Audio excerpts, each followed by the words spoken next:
مع الله في لألآت النجوم. بسم اللہ الرحمن الرحیم نحمده ونصلی علی رسوله الکریم.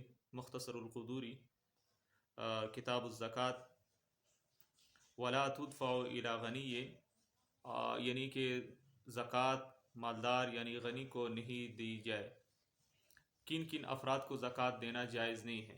تو اسی میں سے ایک یہ ہے کہ غنی ہو مالدار ہو ان کو زکوٰۃ دینا جائز نہیں ہے. اب مالدار کس چیز کا نام ہے شریعت کی نظر میں؟ تو جو صاحب نصاب ہو. صاحب نصاب کا مطلب میں نے آپ سے پہلے اس کی وضاحت کر چکا ہوں کہ جس کے پاس سونا ہو 7.5 تولہ، یا چاندی ہو 52.5 تولہ، یا 52.5 تولے چاندی کی قیمت اس کے پاس ہو، سامان تجارت ہو، اس کی قیمت لگا کر وہ 52.5 تولہ چاندی کے برابر ہو، تو یہ شریعت کی نظر میں مالدار ہے، صاحب نصاب ہے. اس کو پھر زکوٰۃ دینا جائز نہیں ہے. اور بھی کچھ ایسے لوگ ہیں کہ ان کو زکوٰۃ دینا جائز نہیں ہے. والسلام علیکم ورحمۃ اللہ وبرکاتہ.